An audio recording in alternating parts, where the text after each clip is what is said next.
May tanong sa akin from DC and Bob. Idol, tanong ko lang po. Sabi ng boss ko, meron daw po akong SSS Pag-ibig at PhilHealth, pero wala siyang binibigay sa akin na payslip or walang any proof. Ano ang gagawin mo? Sagutin natin kasi alam ko marami sa inyo yung may ganyang concern. So watch this video until the end. Kung busy ka pa, save this video for later kasi baka concern mo rin ito. Number 1, ask for your payslip or certificate of contributions. Karapatan mo makakita ng proof, especially if talagang nagde-deduct sa'yo yung company mo, yung employer mo. Which usually what they are doing. Kung hindi nagbibigay ng payslip, hingin mo sa HR or sa accounting. Number 2, pwede mong i-check yung contributions online.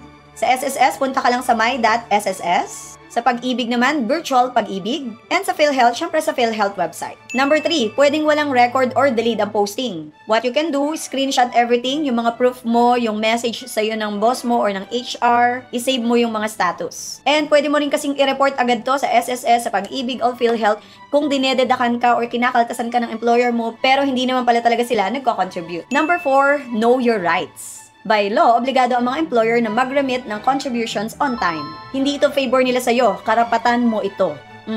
Okay? So reminder, bestie, huwag hayaang mawala yung hulog mo or masayang yung pera mo. Yan ang future benefits mo for sickness, maternity, retirement, housing loan, etc. Kaya dapat proactive ka.